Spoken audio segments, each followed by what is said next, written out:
बेटा रेक्टिफायर मैंने पहले भी बताया आपको last time. It is a device, बहुत बड़ा सब।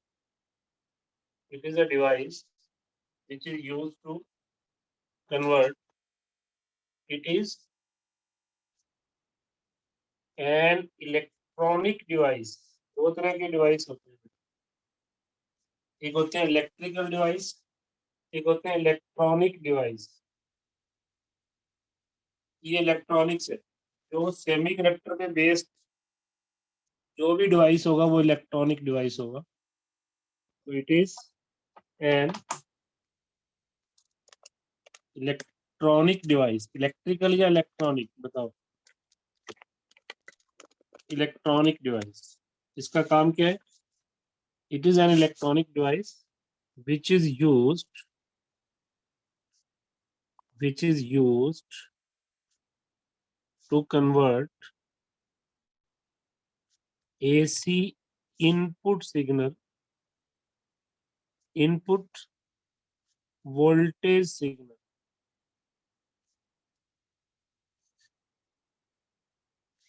आप सिग्नल वर्ड ना भी यूज करो, आप ये कह सकते हो which is used to convert AC input into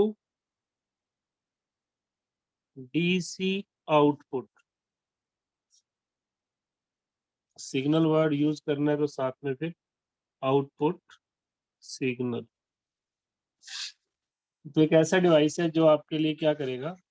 AC को DC में कन्वर्ट करेगा। दिख रहा है सबको क्लियर? यस और सर। Yes sir. नहीं सर, सी है sir.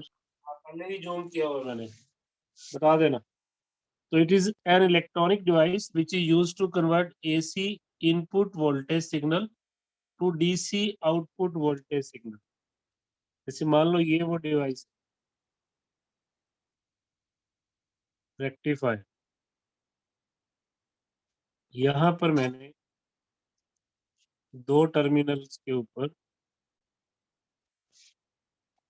AC signal the.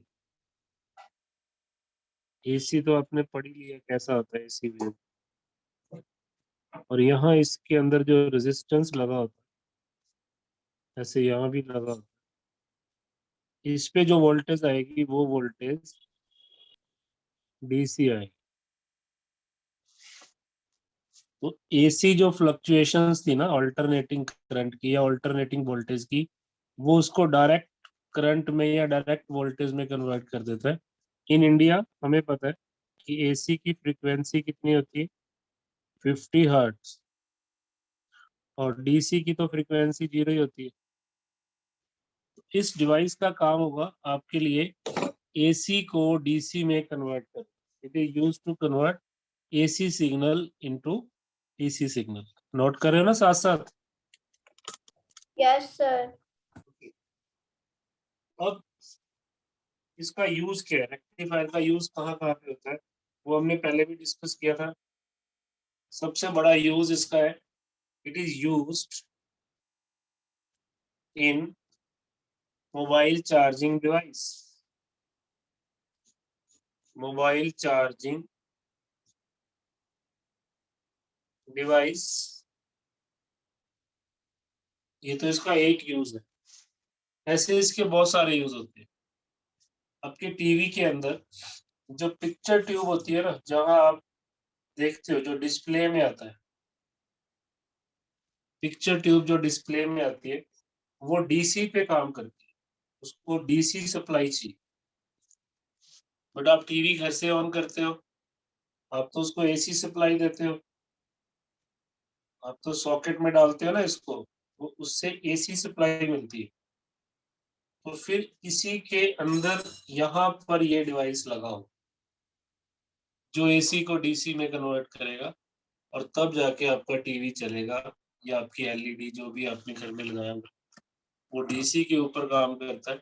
But हम घर में इसको AC देते हैं, इसलिए इसको कन्वर्ट करने के लिए हमें रेक्टिफायर की जरूरत पड़ेगी। तो सबसे पहला क्वेश्चन ये, what are rectifier? Answer is rectifier are the devices which are used to convert AC input signal into DC output signal. अब रेक्टिफायर कितनी तरह के होते हैं, टाइप्स ऑफ रेक्टिफायर हमारे सिलेबस में क्या है वो भी मैं बता दूंगा, और वैसे इसकी क्या क्या टाइप्स है वो भी मैं आपको देखिए। Types of rectifier, rectifier are of two types. One is half wave rectifier and second is full wave rectifier. Half wave rectifier and full wave rectifier. अब हाफ वेव क्या होगा, फुल वेव क्या होगा, पहले हम डिस्कस करेंगे half wave rectifier. उसको करने से पहले मैं आपको ये बता दूं कि रेक्टिफायर के अंदर इंपॉर्टेंट सबसे बड़ा कंपोनेंट कौन है। तो चलो एक बार आप हेडिंग बनाओ, हाफ वेव रेक्टिफायर। बस दोनों रेक्टिफायर करेंगे बेटा, अगर मीटिंग बंद होगी तो दोबारा से कनेक्ट करना। हाफ वेव रेक्टिफायर नाम से भी क्लियर होता है कि ये आधी वेव को रेक्टिफाई करेगा। हाफ वेव रेक्टिफायर क्या करेगा, इनपुट में जैसे मैंने ये AC सिग्नल दिया ना, उसका 50% सिग्नल को ही रेक्टिफाई करेगा, बाकी के 50% को वेस्ट कर देगा।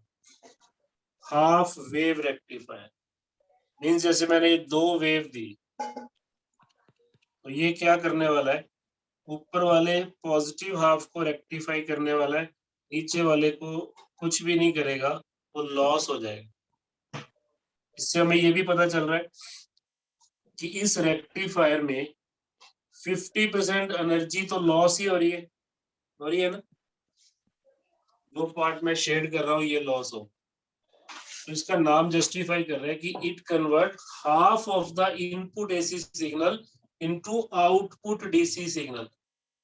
What is half wave rectifier? It is the type of rectifier, साथ साथ बेटा नोट करोगे ना तो याद ही हो जाएगा। और आपको ये बता दें 110% ये आपके सिलेबस पे आपके एग्जाम में आ रहा है, क्योंकि बाकी सारा सिलेबस कट कर दिया उन्होंने, रेक्टिफायर रखा हुआ, ट्रांजिस्टर भी काट दिए।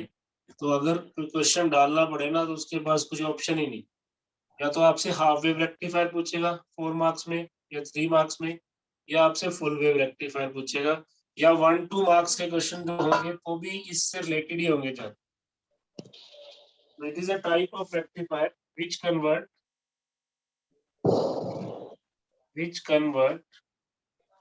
half of the input signal, half of the input AC signal into output DC signal. Output DC signal. Half of the input AC signal into output DC signal. क्या करेगा बेटा half wave rectifier? It convert half of the input AC signal into output DC signal. अब इसके पास क्या क्या component है और circuit diagram, ये इंपॉर्टेंट है। और अगर बच्चे अपना रेक्टिफायर बनाना चाहते हैं ना वो भी आप बना सकते हैं। आज मैं आपको बता दूंगा क्या मार्केट से परचेज करना है और कैसे बनाना है, तो आप उसको जब खुद बनाएंगे तो आपको रेक्टिफायर वैसे ही याद हो जाएगा। सर ये हाफ वेव रेक्टिफायर जो बनाया था आपने नीचे, ये दोबारा एक्सप्लेन करना। ये क्या करेगा, अभी एक्सप्लेन तो करना शुरू करना है बेटा। डेफिनेशन दी है, it convert half of the input AC signal into output DC signal. अब मैं समझाऊंगा कैसे। Okay yes sir. अब इसके अंदर क्या क्या कंपोनेंट रिक्वायर्ड है, तो लिखिए कंपोनेंट यूज या कंपोनेंट रिक्वायर्ड। इसको बनाने के लिए हमें क्या क्या चीजों की जरूरत पड़ेगी, तो हेडिंग बना लो, कंपोनेंट रिक्वायर्ड। अगर आपका वाइवा होता है प्रैक्टिकल में और मॉडल बनाते हैं तो बच्चे यही बना के लेके जाते हैं, यहीं से आपसे क्वेश्चनिंग होती है। तो आप इसको इस तरह से समझो कि आपका प्रैक्टिकल भी हो रहा है और आपका थ्योरी का भी टॉपिक इम्पोर्टेंट है। इसमें जो जो कंपोनेंट यूज होंगे उसमें number 1 step down transformer. Step down transformer अगर हम लोग ऑफलाइन होते तो मैं आपको बना के भी दिखाता है, बट ये स्टेप डाउन ट्रांसफॉर्मर ना, अगर जो बच्चा बनाना चाहता है मार्केट से परचेज करना है 9 वोल्ट वाला, वो आपको दे देगा। उसको बोलना कि हमें 9 वोल्ट वाला ट्रांसफॉर्मर दे दो, 30-40 रुपए का वो आपको दे देगा। एक स्टेप डाउन ट्रांसफॉर्मर चाहिए। स्टेप डाउन ट्रांसफॉर्मर क्या करेगा, 220 वोल्ट एसी को 9 वोल्ट एसी में ही कन्वर्ट करेगा। ट्रांसफॉर्मर एसी को एसी बनाता है, डीसी नहीं बनाता। तो इसमें नंबर 1 कंपोनेंट क्या हो गया, स्टेप डाउन ट्रांसफॉर्मर। और नंबर 2 पीएन जंक्शन डायोड, ये सबसे चीफ कंपोनेंट है। इसके बिना आप रेक्टिफायर डिस्कस ही नहीं कर सकते हो, बना ही नहीं सकते। पीएन जंक्शन डायोड एक ही चाहिए, 1 रुपए में 10 आ जाते हैं, एक ही चाहिए। 10-20 पैसे का एक डायोड लेना है, 30 रुपए का। वैसे कॉस्ट मैं यहाँ लिख देता हूँ अप्रोक्सीमेट, आपने अपने नोट्स में नहीं लिखना। 30 रुपीज के आसपास ये 1 या 2 रुपए या 5 रुपए तक वो ले लेते हैं, क्योंकि 10 पैसे का तो देते नहीं है मार्केट में, रेट इसका इतना की होता है। तो आपने ये लेने हैं। तीसरा आपको चाहिए लोड रेजिस्टेंस। लोड रेजिस्टेंस, अब लोड रेजिस्टेंस क्या होगा, आप उसको बोल देना कि हमें एलईडी दे दो। छोटे छोटे एलईडी नहीं होते जो डीसी पे चलते हैं, जो आप दिवाली पे भी एलईडी लगाते हो ना, ऐसे आपको एलईडी मिल जाएंगे। उसको बोलना हमें एलईडी दे दो, 3-4 एलईडी लेके उनको सीरीज में कनेक्ट कर लेना, ऐसे 4 ले लेना। ये भी कोई 2-4-5 रुपए का ही सामान होगा, इससे ज्यादा का नहीं होगा। इस पे लोड रेजिस्टेंस वो होता है जिसपे आप आउटपुट लेते हो। अब ये जो एलईडी है, अगर मैं 9 वोल्ट डीसी लगाता हूँ, 9 वोल्ट डीसी लगाता हूँ, तो आपने चेक करना ये एलईडी कितने वोल्ट के हैं। अगर ये 2 वोल्ट के उसने दिए तो आप के ये फ्यूज हो जाएंगे, क्योंकि 9 वोल्ट उसको मिलेगी, एक के हिस्से में 2 से ज्यादा आएगी। तो फिर आप 5 लगा देना सीरीज में। अगर आपको 3-3 वोल्ट के मिलते हैं, ऊपर लिखा होता है एलईडी के ऊपर लिखा होता है कितनी वोल्टेज पे चलेगा, या आप उससे डिमांड कर लेना कि हमें कम से कम 2-2 वोल्ट के 4 दे दो, 5 दे दो। अगर वो कहता है मेरे पास तो 1.5 वोल्ट का है, तो उसको बोलना 10 दे दो, 8 दे दो, 7 दे दो। उनको सीरीज में लगा लो। सीरीज में लगाना आसान होता है। इन एलईडी के साथ ना ऐसे 2 ऐसे आर्म्स बनी होती, एक एलईडी लिया, दूसरा एलईडी लिया, इसको अपने हाथ से ही जोड़ दिया, सीरीज में लग गए। फिर तीसरा एलईडी लिया, उसकी इसको ऐसे जोड़ दिया। सब काम मैनुअल होगा, आपको कोई मशीन की जरूरत नहीं है। आप अपना रेक्टिफायर 5 मिनट में बना सकते हैं, सिर्फ ये कंपोनेंट चाहिए। आप कंपोनेंट कहाँ से मिलेंगे वही बता दूंगा। अगर सब ने अपना रेक्टिफायर बना लिया तो ये क्वेश्चन भी आपका तैयार हो गया, आपका मॉडल भी तैयार हो गया, आपका प्रैक्टिकल भी तैयार हो गया, और आपका थ्योरी में क्वेश्चन आने ही है। तो आप मेरे साथ रिपीट करो बेटा, क्या क्या कंपोनेंट चाहिए रेक्टिफायर रेक्टिफिकेशन के लिए। नंबर 1 बोलो। Step down transformer. Step down. अब ट्रांसफॉर्मर भी ना 2 तरह के आते हैं, देखो तो मैं आपको बता दूं, मैं यहाँ डायग्राम बना रहा हूँ। ये ट्रांसफॉर्मर है, इसकी एक प्राइमरी वाइंडिंग होती है, एक सेकेंडरी वाइंडिंग होती है। This is transformer. ये तो उसका सिंबल है। ट्रांसफॉर्मर तो चलो पूरा बॉक्स होगा छोटा सा, उसमें ना एक में तो 3 वायर निकली होंगी, एक में 2 ही निकली होंगी। इस रेक्टिफायर के लिए आपने 2 वायर वाला लेना है। वो आपसे पूछेगा सेंटर टैप जिसमें 3 निकलती हैं उसको बोलते हैं सेंटर टैप। टैपिंग का मतलब एक वायर सेंटर में से निकलेगी, वो हम फुल वेव रेक्टिफायर में यूज करेंगे। अगर आपको हाफ वेव बनाना है तो उसको बोलना कि सेंटर टैप नहीं चाहिए, हमें सिंपल ट्रांसफॉर्मर दे दो जो 220 वोल्ट को 9 वोल्ट में कन्वर्ट कर दे, बस हमारी ये रिक्वायरमेंट। वो आपको मिल गया। स्टेप डाउन ट्रांसफॉर्मर ले लिया। मैं यहाँ सर्किट डायग्राम बना रहा हूँ, आप हेडिंग बना लो सर्किट डायग्राम। बिल्कुल आराम से समझाऊंगा ये टॉपिक, ये बहुत इंपॉर्टेंट टॉपिक है और ऑलमोस्ट पूरी सेमीकंडक्टर फिजिक्स में यही टॉपिक है जहां से क्वेश्चनिंग आपको श्योर होनी ही होनी है। 120% या 200 जितने मर्जी परसेंटेज लिख लो, या आपसे हाफ वेव रेक्टिफायर पूछा जाएगा या आपसे फुल वेव, और प्रैक्टिकल भी इसी पे ही होने वाला है, वाइवा भी इसी पे होने वाला है, मॉडल भी आप यही बनाने वाले हैं। तो ये बहुत इंपॉर्टेंट पार्ट चल रहा है। आपने क्या लिया, एक स्टेप डाउन ट्रांसफॉर्मर लिया। जो डायोड आप लोगे ना मार्केट से, वो भी देखने में ऐसा ही होगा जैसे एलईडी होगी, बस थोड़ा सा पतला होगा। उसके भी दो ऐसी आर्म निकली होंगी, पी एन जंक्शन डायोड, एक पी टाइप सेमीकंडक्टर को रिप्रेजेंट करेगी, एक एन टाइप को करेगी। इतना सही होगा जितना मैंने बनाया मेरे पेपर पे, यही साइज होता है डायोड का। एलईडी भी इतने ही साइज की होंगी जितना बना हुआ है इसमें। तो आपने यहाँ एक डायोड लगाना है। डायोड का सिंबल मैंने बताया हुआ है, ये एक सिंबल है डायोड। बड़ा आसान होगा, इस पे लिखा होता है पी कौन सा है। पी को ट्रांसफॉर्मर की एक वायर, सेकेंडरी के दो टर्म है ना, ये प्राइमरी है। प्राइमरी पे तो आपने एसी देनी है। एसी कैसे देनी है, एक प्लग लगा लेना और घर पे इनपुट ले लेना। एसी देना ना इनपुट पे, तो इन दोनों वायर को आप एक प्लग के साथ जोड़ देना।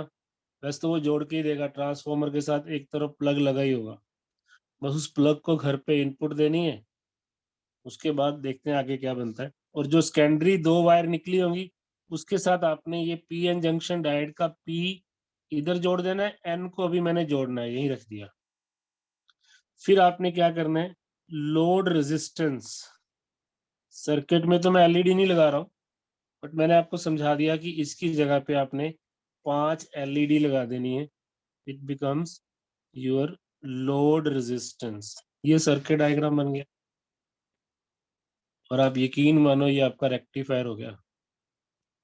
ये आपकी एसी को डीसी में कन्वर्ट करेगा। अभी मैं वर्किंग में समझाऊंगा कैसे करेगा, बट सिर्फ इतना ही काम करना है आपको, और ये सारा मैनुअली काम होगा।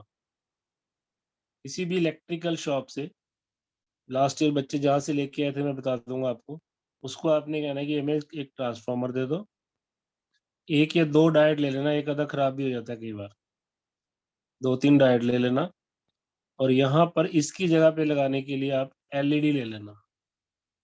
वो लोड रेजिस्टेंस का काम करेंगी। लोड रेजिस्टेंस वो होता है जिसपे आउटपुट आती है।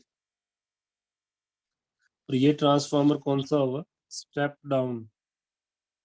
स्टेप डाउन मैंने क्यों यूज किया, ये क्वेश्चन कंसेप्चुअल है। Why we use step down, क्योंकि हमें जो आउटपुट चाहिए वो 9 वोल्ट डीसी चाहिए या 6 वोल्ट डीसी चाहिए। डीसी हमें बहुत बड़ी वोल्टेज की नहीं चाहिए, बहुत कम वोल्टेज की चाहिए। इसलिए हमें घर से मिलती है 220 वोल्ट एसी। तो ट्रांसफॉर्मर उसको 9-10 वोल्ट तक चेंज कर दे, बस 9 वोल्ट लिखा होता है, 8-9 वोल्ट तक वो बदल दे। उसके बाद काम आएगा डायोड का। डायोड इसको कैसे डीसी में बनाएगा, तो सर्किट डायग्राम बना लिया सबने, बोलो यस और no. Yes, sir. Yes sir. अब इसकी वर्किंग समझिए, वो important, how it work, working.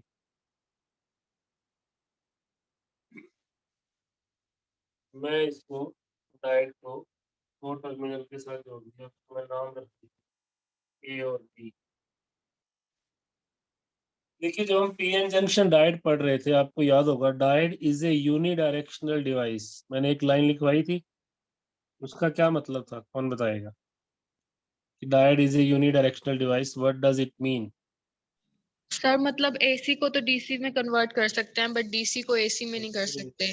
Last lecture में diode is a unidirectional device, क्योंकि वो ये सिर्फ सिर्फ फॉरवर्ड बायसिंग फॉरवर्ड में काम बायसिंग में करता है। काम करता है, रिवर्स only forward bias. बताया था ना मैंने। Yes diode always work in forward biasing. और फॉरवर्ड बायसिंग क्या थी, मैं यहाँ दोबारा से बता देता हूँ किसी बच्चे को अगर नहीं पता तो। अगर डायोड के पी को मैं किसी बैटरी के पॉजिटिव से जोड़ता हूँ और एन को किसी बैटरी के नेगेटिव से जोड़ता हूँ, then diode is said to be forward biased. और फॉरवर्ड बायसिंग में डायोड काम करेगा, आपने एक ग्राफ पढ़ा था फॉरवर्ड करंट का, आ रहा है ना याद। फिर मैंने जब इसको रिवर्स बायस किया था तो मैंने आपको बताया था कि रिवर्स बायसिंग में ये नहीं काम करेगा, ये तो पोटेंशियल बैरियर को और भी बढ़ा देगा।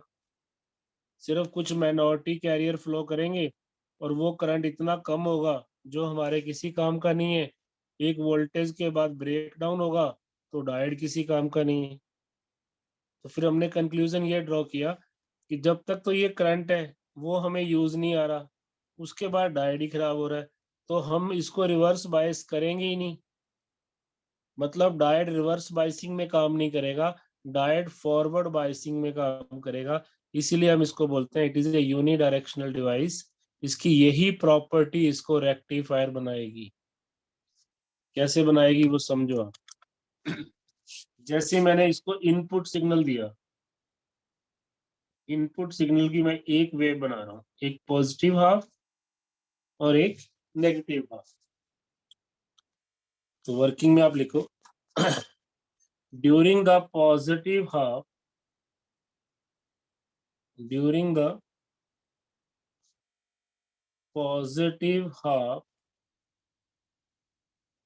of input AC signal, AC signal, पहले हम पॉजिटिव हाफ को डिस्कस कर लें। जब ये पॉजिटिव हाफ यहां से यहां आएगा तो इस एंड ए को क्या कर देगा पॉजिटिव, और एंड बी को क्या कर देगा नेगेटिव। ये तो सही है ना। जब पॉजिटिव हाफ आएगा ऊपर वाली वोल्टेज हाई वोल्टेज होती है, नीचे वाली लो होती है, तो हाई को हम पॉजिटिव बोलते हैं, लो को हम नेगेटिव बोलते हैं। तो during the positive half of input AC signal the terminal, the end कर लो, the end A of secondary coil become positive, या end A of secondary coil acquire positive polarity and and B acquire negative polarity and B acquire negative polarity। बेटा जहां doubt हो ना वहीं पूछना, ये इंपॉर्टेंट है इसलिए मैं आराम से बता रहा हूँ। और मुझे आज रेक्टिफायर ही करवाना है आप, जो कि इस चैप्टर का मेन पार्ट है। तो during positive half and A become positive, be become negative. अब एंड ए किससे कनेक्टेड है पी टाइप से, और बी किससे कनेक्टेड है एन टाइप से। डायोड क्या हुआ फॉरवर्ड बायस या रिवर्स बायस, बोलो। Forward. Forward. Yes, which make diode, which make PN junction diode forward biased, which makes PN junction diode forward bias. गर्व फॉरवर्ड बायस में diode काम करेगा या नहीं? से करेगा। यस, इन फॉरवर्ड बायसिंग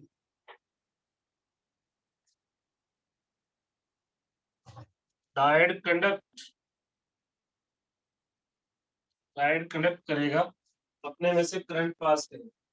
इन फॉरवर्ड बायसिंग डायोड कंडक्ट, जब डायोड कंडक्ट करेगा तो यहां से करंट फ्लो होगा, इस सर्किट में करंट आ जाएगा, due to which forward current flows and voltage drop across the load resistance. Voltage drop across the load resistance. ये पॉजिटिव वाला वापस एक्सप्लेन करना कौन सा बेटा? सर, ये last point. In forward biasing diode conduct, ये बात समझ में आ गई? Due yes to sir. जब डायोड कनेक्ट करेगा तो करंट पास होगा ना, due to which forward current flows. जब करंट रेजिस्टेंस में से पास करेगा तो वोल्टेज ड्रॉप नहीं होती ओम्स लॉ के according. Forward current flows and voltage drop लिखा हुआ है मैंने, drop across the load resistance RL, जो मैंने सर्किट में दिखाया। तो ये पॉजिटिव हाफ हमें आउटपुट में मिल गया, इसी फॉर्म में मिला। बस ये फर्क है, ये 220 वोल्ट का पॉजिटिव हाफ था, ये हमें 9 वोल्ट का पॉजिटिव हाफ मिल गया ना पॉजिटिव हाफ। बोलिए सर करंट फ्लो की वजह से वोल्टेज कैसे ड्रॉप होगी? करंट जब रेजिस्टेंस में से पास होगा तो वोल्टेज नहीं आ जाती, V = I। यस। वोल्टेज आ गई। वो वोल्टेज अगर मैं यहाँ टर्मिनल बना दूं, इस वोल्टेज को आप यूज कर लो कहीं भी, यही तो आपने बल्ब लगाना है। वो यस सर। अगर वो बल्ब जल गए तो वोल्टेज ही जले होंगे। करंट आएगा तो वोल्टेज बनती है, वोल्टेज बल्ब को जलाती है। यहाँ तो मैंने रेजिस्टेंस दिखा दिया ना आपको, तो मैंने ये समझाया कि आप यहाँ बल्ब लगाना है LED। अगर तो आपके LED जल गए फिर तो आपका रेक्टिफायर बन गया, अगर नहीं जले तो नहीं बना। बट अभी मैंने सिर्फ पॉजिटिव हाफ डिस्कस किए। अब आप लोग पैराग्राफ चेंज करो, मैं नहीं लिखूंगा, मैं यहीं से वर्डिंग बताऊंगा आपको। आप नेक्स्ट पैराग्राफ में लिखो ड्यूरिंग द नेगेटिव हाफ, जहां वर्ड पॉजिटिव है उसकी जगह पे आप कर लो नेगेटिव हाफ। मैं अंडरलाइन कर रहा हूँ जो मैं वर्ड चेंज करूँ। During the negative half of input AC signal, मतलब इस हाफ की बात कर रहा हूँ, इस हाफ की बात कर रहा हूँ। And A of secondary coil acquire, अब यहाँ पर नेगेटिव पोलैरिटी एक्वायर होगी, क्योंकि नेगेटिव हाफ है ना नीचे वाला, उसका नेगेटिव, तो मतलब ये नेगेटिव है, इसको जो पहले पॉजिटिव हाफ में पोलैरिटी थी वो रिवर्स हो जाएगी। तो आप क्या लिखोगे? The end A of secondary coil acquire negative polarity and B acquire positive polarity. मैं अंडरलाइन कर रहा हूँ, आप अपनी लैंग्वेज में लिखते जाओ पॉजिटिव पोलैरिटी। अब क्या होगा, वो डायोड को क्या करेगा, फॉरवर्ड बायस करेगा या रिवर्स बायस करेगा? Which makes PN junction diode reverse biased, क्योंकि यहाँ देखो डायग्राम में देखो, अगर ये नेगेटिव हुआ तो P नेगेटिव से कनेक्टेड है, ये पॉजिटिव हुआ तो N पॉजिटिव से कनेक्टेड है। ऐसे में डायोड क्या हो जाता है, reverse bias, which make diode reverse biased. In reverse biasing, diode हमने यहाँ लिखा था conduct, आप लिखोगे does not conduct. In reverse biasing, diode does not conduct. यहाँ तक लिख लिया बेटा? In reverse, diode does not conduct. आगे आप एक लाइन खुद लिखोगे। अब डायोड डज नॉट कंडक्ट के बाद मैंने यहाँ लिखा था due to which forward current flows, जब वो कंडक्ट ही नहीं करेगा तो आप लिखोगे so no current flows in the across the load resistance, कोई करंट नहीं आएगा load resistance, so no current flows across the load resistance. तो आपको यहाँ पर कोई आउटपुट नहीं मिलेगी, नो आउटपुट इज देयर। यहाँ तक सबने लिख लिया था, diode does not conduct, due to which भी लिखना चाहो तो due to which no current flows across the load resistance, ऐसे लिख लो। जब करंट ही नहीं है तो वोल्टेज ड्रॉप तो होएगी। No current flows across the load resistance, hence negative half is not used in the output. Hence negative half is not used in the output. फिर से अगला पॉजिटिव हाफ आएगा, वो लिखना नहीं है, बस डायग्राम आपने कर्व बना देनी है। अगला पॉजिटिव हाफ आएगा वो आपको मिल जाएगा। फिर नेगेटिव, इसका नेगेटिव नहीं मिलेगा। क्यों नहीं मिलेगा? नेगेटिव पे रिवर्स बायस हो जाता है। तो एवरी टाइम आपको सिर्फ और सिर्फ आउटपुट में पॉजिटिव हाफ मिल रहे हैं एवरी टाइम। हालांकि ये प्योर डीसी नहीं है, प्योर डीसी में ऐसे कर्व नहीं बनते हैं, इसको हम बोलते हैं रिपल डीसी। रिपल कर्व को बोलते हैं, एसी फ्लक्चुएशन। ये प्योर डीसी नहीं है, रिपल डीसी है। इसको प्योर करने के लिए फिल्टर सर्किट लगाने पड़ते हैं। फिल्टर हमारे सिलेबस में नहीं है, इसलिए उसको हम पढ़ेंगे भी नहीं। बट जब आप प्रैक्टिकल करोगे तो आप एक कैपेसिटर लोगे जो कि पैरेलल में लगाओगे, वो फिल्टर का काम करता है, जो इस इम्प्योर डीसी को प्योर कर देगा। अभी आप इस आर्टिकल में इतना यहां तक पहुंच गए हो। लास्ट लाइन आपने क्या लिखी है? No output, negative half is not coming in the output. So in this way, conclusion क्या है अगले पैराग्राफ में? In this way only positive halves of input AC comes in the output. Only positive half of input AC comes in the output